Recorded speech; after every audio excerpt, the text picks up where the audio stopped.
मेरे प्रिय विद्यार्थियों, मैं किरण महन आज आपको सर्वनाम और उसके भेदों के बारे में समझाने जा रही हूँ। सर्वनाम से पहले मैं आपको संज्ञा की परिभाषा बताऊंगी। किसी व्यक्ति, वस्तु, स्थान या भाव के नाम को संज्ञा कहते हैं, किंतु सर्वनाम शब्द संज्ञा के स्थान पर प्रयुक्त होने वाले शब्द होते हैं। संज्ञा की पुनरुक्ति न करने के लिए सर्वनाम का प्रयोग किया जाता है, अर्थात संज्ञा शब्द बार बार वाक्य में ना प्रयोग हो। जैसे मैंने आपको बताया कि राम जा रहा है, राम खा रहा है, राम विद्यालय जाएगा, राम इसके बाद काम करेगा, तो मैं इन वाक्यों में राम का प्रयोग बार बार कर रही हूँ। इसका अर्थ है पुनरुक्ति।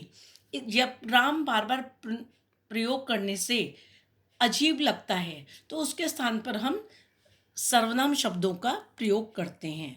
ये शब्द हैं मैं, तू, आप, वह, वे आदि। सर्वनाम सार्थक शब्दों के 8 भेद होते हैं। पुरुषवाचक सर्वनाम, निश्चयवाचक सर्वनाम, अनिश्चयवाचक सर्वनाम, संबंधवाचक सर्वनाम, प्रश्नवाचक एवं निजवाचक। जिस सर्वनाम का प्रयोग वक्ता यानी बोलने वाला या लेखक द्वारा स्वयं अपने लिए अथवा किसी दूसरे के लिए, अन्य के लिए, सामने वाले के लिए नहीं, अन्य तीसरे के लिए किया जाता है, वह पुरुषवाचक सर्वनाम कहलाता है। उत्तम पुरुष सर्वनाम, जिस सर्वनाम का प्रयोग बोलने वाला अपने लिए, स्वयं के लिए प्रयोग करता है, उसे उत्तम पुरुष सर्वनाम कहते हैं। जैसे मैं, मुझे, हमारा, मेरा। मध्यम मध्यम पुरुषवाचक सर्वनाम, जिस सर्वनाम का प्रयोग बोलने वाला श्रोता के लिए, जो सुन रहा है, उससे उसके लिए प्रयोग करता है, उसे मध्यम पुरुषवाचक सर्वनाम कहते हैं। जैसे मैं आप लोगों से बात कर रही हूँ तो मैं कहूँगी बेटा आप ऐसे कर लो, बेटा आपने काम सही तरह करना है, साफ सुथरा करना है, तुम वहाँ जाओ। और बराबर में बच्चे आपस में तू और तुम का प्रयोग करते हैं, बड़ों को हम आपका प्रयोग करते हैं, इत्यादि।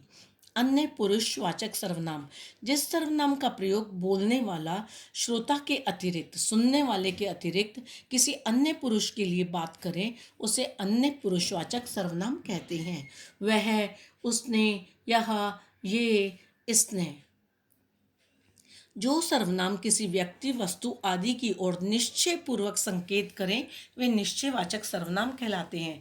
जैसे यह, वह, वे सर्वनाम शब्द किसी व्यक्ति का निश्चय पूर्वक बोध करा रहे हैं, अतः निश्चयवाचक सर्वनाम कहलाते हैं। यह पुस्तक सोनी की है, मतलब यह निश्चय ही है। जैसे ये आपको कार्टून दिखा रहा है कि यह पुस्तक जो उसके हाथ में है, ये केवल सोनी की ही है और किसी भी बच्चे की नहीं है। यह पुस्तकें रानी की हैं। वह सड़क पर कौन खड़ा है? उधर देखिए एक बच्चा कोने में खड़ा है चित्र में, और वो कौन है ये किसी को नहीं मालूम, इसलिए वह पूछ रहा है कि वह सड़क पर कौन आ रहा है।